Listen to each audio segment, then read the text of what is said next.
Volo Protocol confirms $3.5 million exploit on its Sui vaults. Volo Protocol, a Sui-based vault product, confirmed on April 22nd that an attacker drained roughly $3.5 million from its contracts. About $500,000 has already been frozen as of this writing, which would imply a recovery rate near 14% if nothing else comes back. The disclosure landed in the same week that a $292 million bridge drain at Kelp Dow dragged down Aave's TVL and forced the Arbitrum Security Council to freeze 30,766 ETH. Bitcoin traded at $77,585, plus 2.5% over 24 hours, and ETH at $2,366, plus 2.5%. As of April 22, 2026, with the Fear and Greed Index sitting at 59, neutral, meaning the price tape is not flashing panic even as the protocol side incident queue keeps filling. What Volo actually does: Volo runs a liquid staking and yield product on Sui. Users deposit Sui or stablecoins into contract-managed vaults, and the protocol handles the validator routing, restaking logic, and reward accounting. The vaults are not custodial in the exchange sense, but depositors still hand permissions to smart contracts that move funds across validators and DeFi venues. That design pattern is where most of 2026's mid-sized DeFi losses have come from. A deposit looks like self-custody because there is no KYC and no centralized operator holding your keys.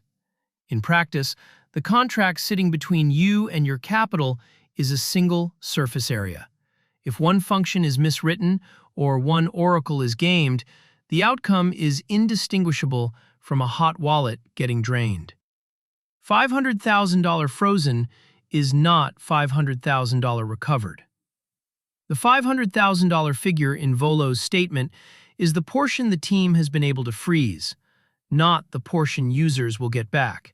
Freezing typically means the attacker's remaining on-chain balance has been identified on a blockchain where there is a validator set or governance body willing to act, or that the funds were routed into a CEX that has cooperated with the trace.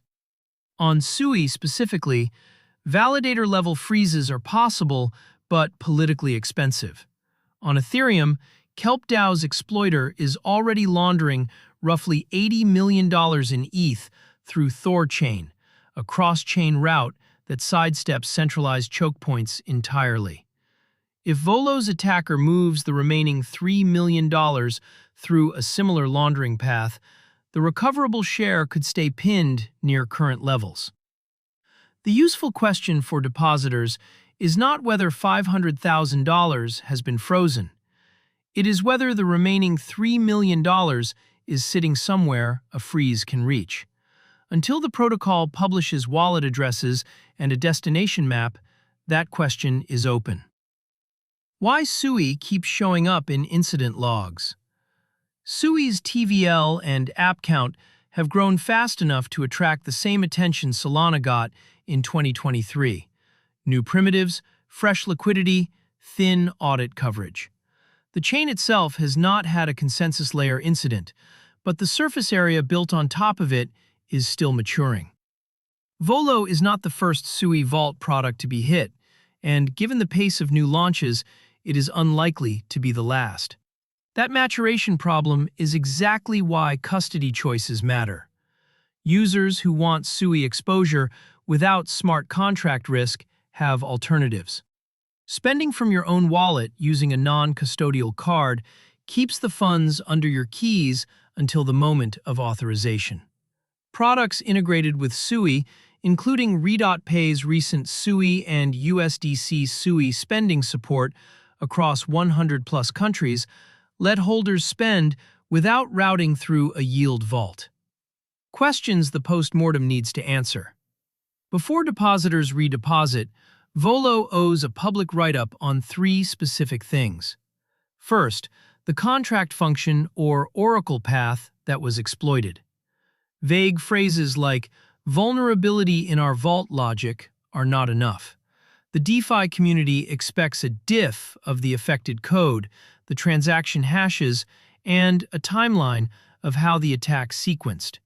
Second, the chain of custody on the recovered $500,000. If it was frozen on a CEX, name the CEX. If it was intercepted mid-flight by a white hat, name the white hat. Opacity at this stage is what historically turns a recoverable incident into a total loss. Third, the reimbursement plan for the Delta. $3 million is small enough that the team could, in theory, cover it from Treasury or insurance. It is also small enough to write off, which is what happens more often than people like to admit.